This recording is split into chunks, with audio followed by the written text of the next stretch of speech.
Oh man, y'all, you can't make this up.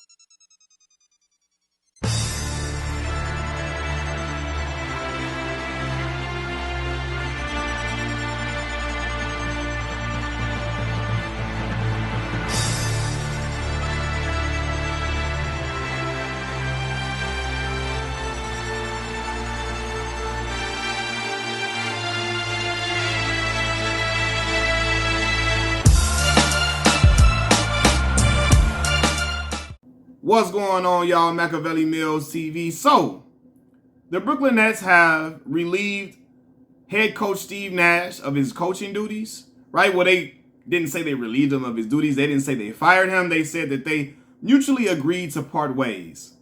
Now, we know y'all didn't mutually agree on nothing. Y'all don't want to say that y'all fired the great Steve Nash. Y'all don't want it to look bad on Steve Nash's part. Y'all don't want to say it was a firing, so on and so forth.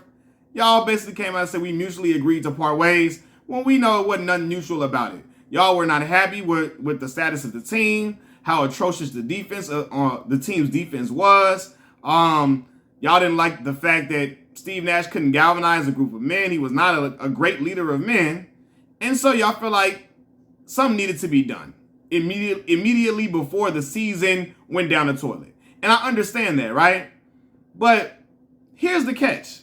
Now they're saying that Ime Udoka is being strongly considered for the head coaching vacancy. Ime Udoka, who recently got suspended by the Boston Celtics for engaging in a consensual sexual relationship with a coworker also on the Boston Celtics staff, which was against Boston Celtics rules, right?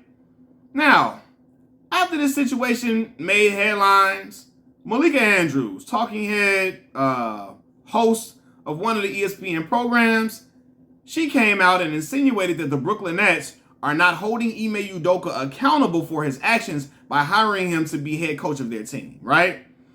She said things like, I'm curious. She was talking to Adrian Wojnarowski, and she was like, I'm curious what level of vetting is taking place in Brooklyn in their possible hire of Ime Udoka. I'm not sure how accountability gets grasped. But what she says, I'm not sure how accountability gets grasped back for Brooklyn by hiring Ime Udoka. Where is the accountability to women in the NBA? Now I'm gonna ask y'all this: Does Malika Andrews know something that we don't know about this whole situation with Ime Udoka in Boston? Does she know something that we don't know?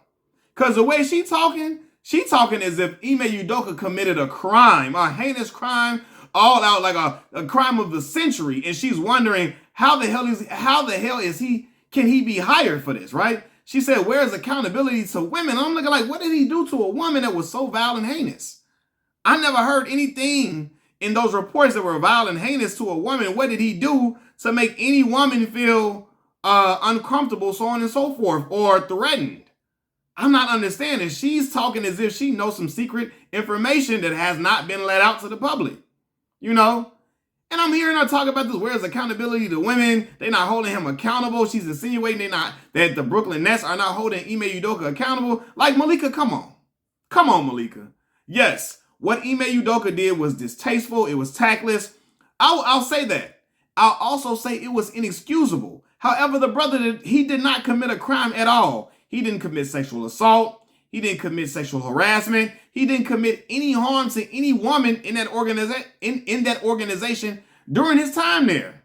He didn't, right? He was engaged in a consensual, I will say it again, consensual sexual relationship with a woman on staff within the Boston Celtics organization who happened to allegedly be married to another person on staff, right? So allegedly the woman that he was, having a sexual relationship with, she was married to another person within the Boston Celtics organization.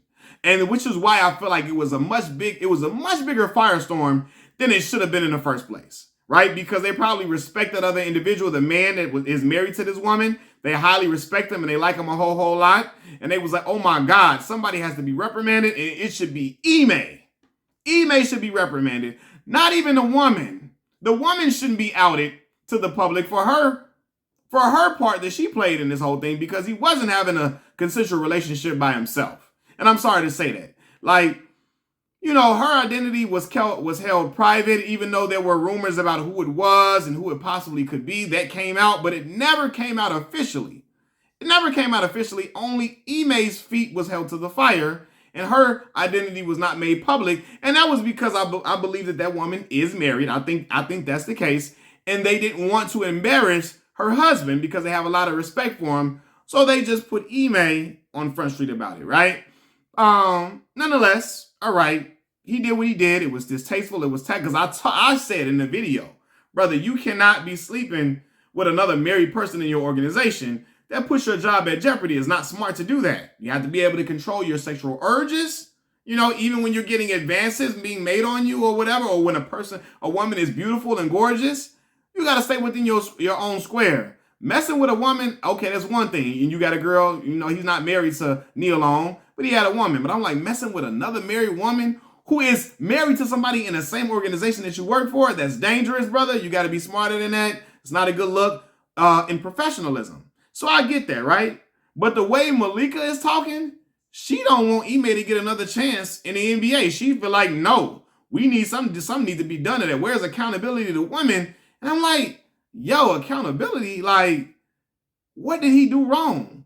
He didn't force this woman to talk to him. He wasn't forcing himself on this woman. They were engaged in a consensual relationship, right? So at what point is he a threat? How should he be what accountability is owed to women in the league, as if like Ime is a walking threat to just go and just flirt and throw himself on every woman walking around, when the reports were not saying that. The reports were that he was engaged in a relationship, a consensual sexual relationship with a woman.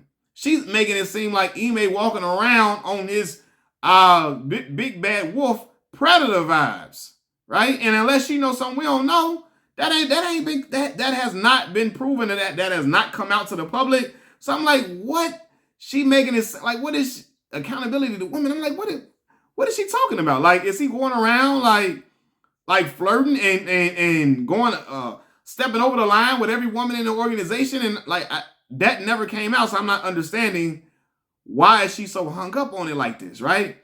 Again, if anything, the woman that he was engaged with needs to be held accountable as well, because he wasn't engaging in a consensual sexual relationship by himself, right? That woman willingly had an affair with Ime Udoka, right? And to me, Malika Andrews is way too invested in Ime sleeping with a married woman. Like, she's way too invested in this. Malika, just focus on the reporting of the job, focus on the task at hand, and she got to cut it out, because I'm all for, you know, women having their equal rights.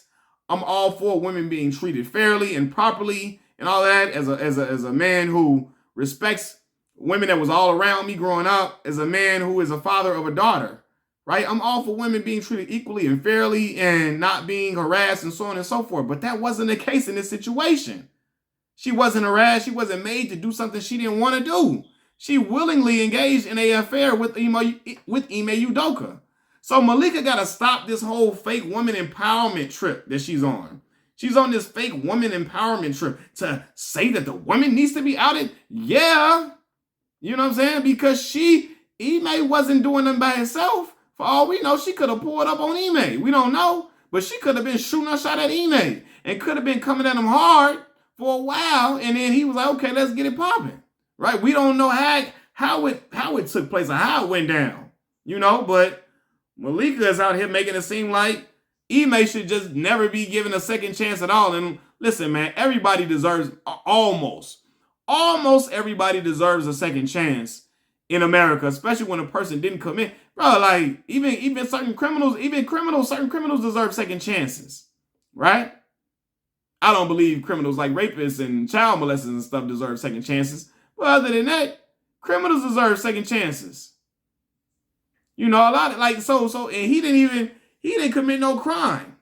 So it's like we say that America is a place of second chances. So why shouldn't he be considered?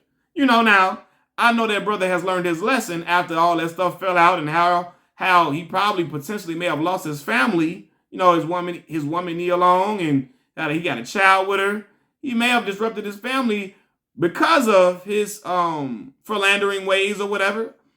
So I'm sure the brother has learned his lesson about, hey man, I got to keep everything professional. I got to stick to the code 100 and 200%, right? 200%. So he knows he can't ever do that again, right? But it's not like they're not just hiring him just because it's a sexy hire. Ime is a really good coach, right? I said that the Nets struggled defensively at the beginning of the video. I said they were struggling defensively under Steve Nash. And Ime had the Boston Celtics playing excellent defense from the month of January through the entire playoffs, right? They saw how he was able to flip a switch on that team who I said at the beginning of the year last year, I'm like, man, Boston done. Stick a fork in them. They done. I thought they were dead in the water. And he revived that team. Now, again, he had the players around him, some great players, but he helped to galvanize those men and lead those guys. And they're hoping the the Brooklyn Nets looked at that and said, you know what? We could use that within this organization. We know what he did was wrong. It was distasteful. It was tactless.